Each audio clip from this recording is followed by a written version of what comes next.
There's a couple things that is true to the Northern Neck if you ever want to retire here. A lot of people do retire here, and that is they have a different set of rules than in the city. Here, if you owe anybody $1, they're going to come after your children. They'll come after you for a freaking dollar. I've seen the electric company turn me off once for 75 cents. 75 cents. Now, this is Northern Neck Electric. And then back then you had to pay what you owed and a deposit, right? Well, this was in the dead of winter. They can't do that anymore, I don't think. So in the dead of winter, they do this. My children were toddlers. And I remember the first night we had no electricity. I told them to put on every bit of clothes they could and get in bed with me, and we snuggled. Then I had to move in with my parents, which is like 20 minutes down the road.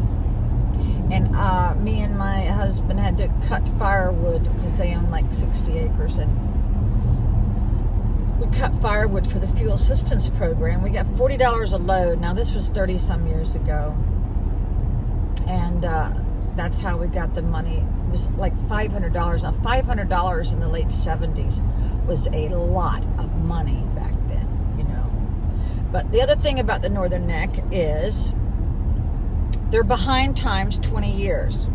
And the reason why I found this out is because when I worked for Fairfax County Police, came down here to work the road as a patrol officer, they looked at me like I was crazy. They did. They really thought I was nuts. They had never had a woman in a position of authority, no sergeant, no female sergeants, no woman on the road, no women on the road. And that's when I learned that they were behind times. The other thing is everybody here has an accent. They talk with this really cute accent if they were born and bred here in the Northern Neck.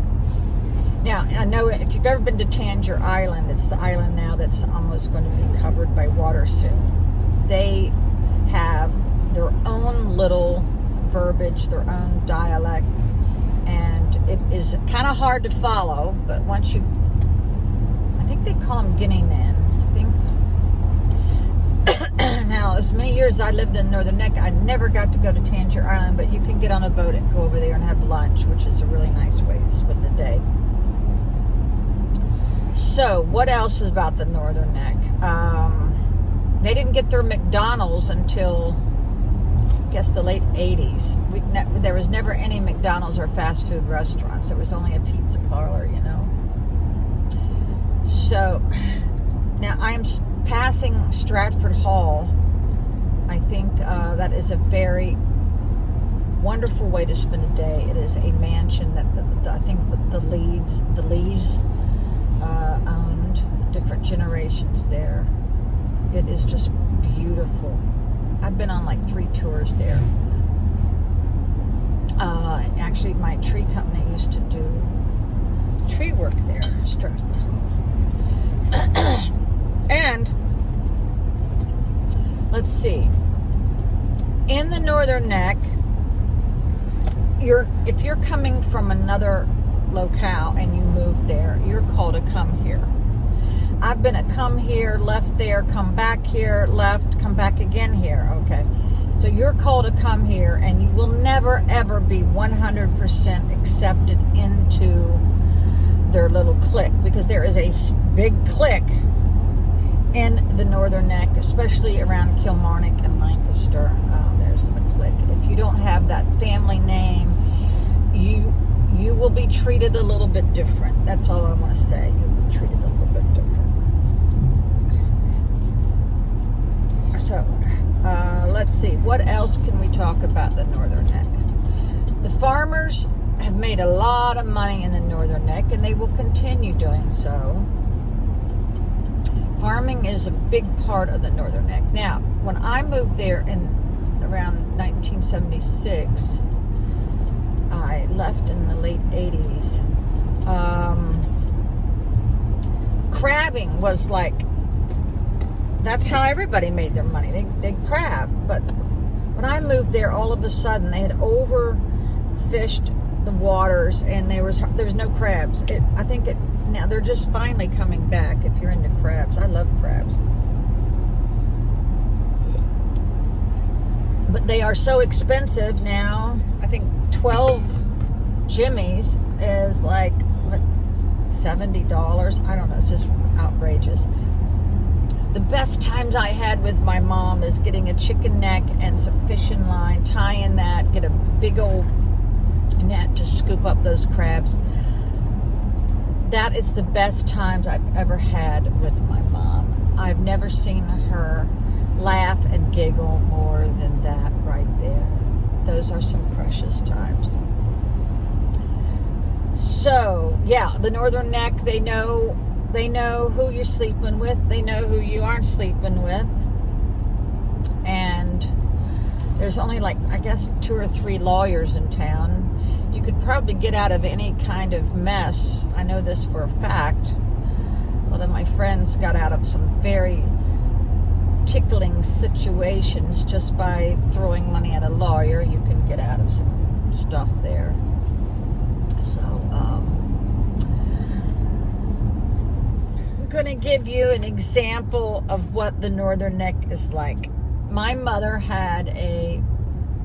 she banked at this one bank in Montrose. It's called People's. Now there's CNF or some stuff, I don't know. But my mother had to watch every dime. She would call the bank every day.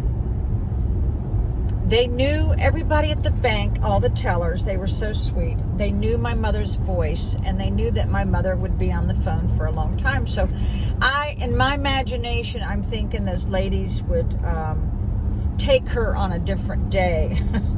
And she was always worried that somebody had stole her checks or something, because she had Parkinson's and dementia. So I even have her recorded. I think I interviewed her. I always interviewed my parents before I knew they were going to kick the bucket. And I have her actually talking to the bank while I was recording her, and I just kept quiet. So about, I guess, 3 years later, I went back into that bank, because I also bank there sometimes. And they knew who I was. They go, "Oh, you're Miss," I don't want to say my mother's last name, okay? But they go, "We miss your mother. We miss your mother's phone calls." That is the perfect example of the Northern Neck. They knew who it was before she even had to say her name, because my mother had a distinct voice. I don't like my voice. I hate my voice. When I used to smoke cigarettes, I really liked that voice. It was very, very deep, sexy, but, the cigarettes make you stink, and they make you ill, and they give you headaches. So no. So if you're smoking that cigarette, let me tell you, your life is shortened by a lot of years. My father passed when he was 67. That's only 2 years older than me. Yeah, so cigarette smoking is bad, bad, bad. So another thing about the Northern Neck is that you will get initiated. You will get initiated by a deer running into your vehicle. Yes, that's almost a given. It's going to happen. It's going to happen, people. I had a Corvette once, and I wouldn't let anybody drive it, not even my husband. And one night we were at a pizza parlor, and so let me drive your vet. I go, no, I don't want you to. Something's going to happen, because I'm very psychic. He goes, "Oh, please, I'll be careful." "Oh, all right." A deer hit the vet, and it was in the shop for like 5 months, because that's another thing about the Northern Neck. I remember ordering gravel, and it took months to get the gravel in, and then it wasn't even the gravel that I wanted. It was too big, because, you're going to do the driveway. You don't get gravel that big. But, yeah, it took months and months and months to get parts for this Corvette. And that is probably the only bad thing about the Northern Neck.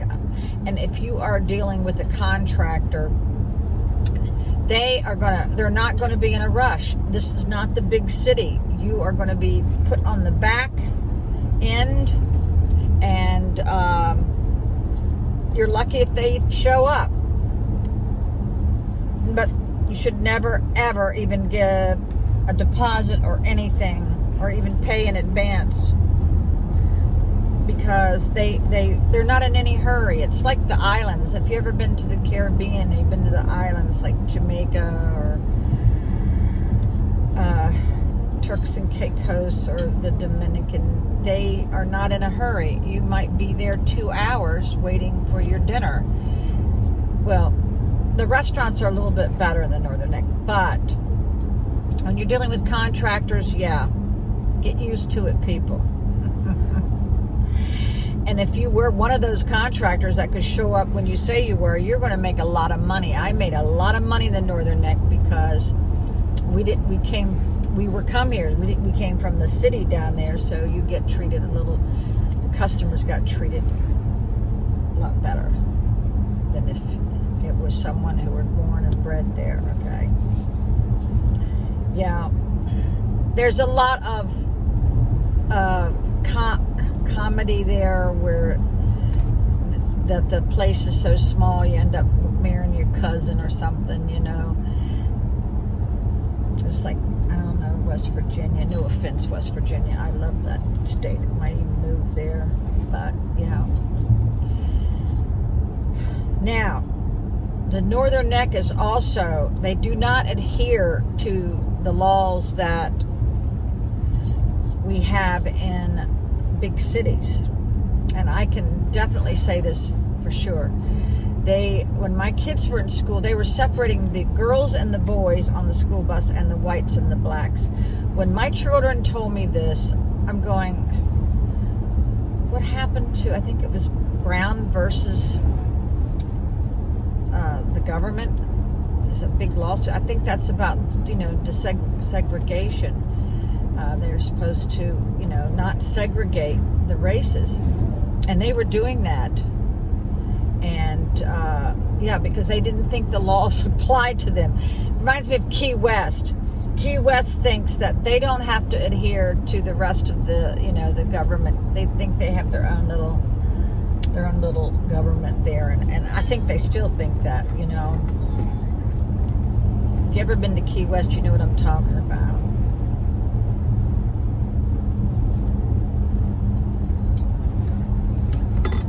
Yeah. I don't think my daughter will be going back there. Nope, not anytime soon.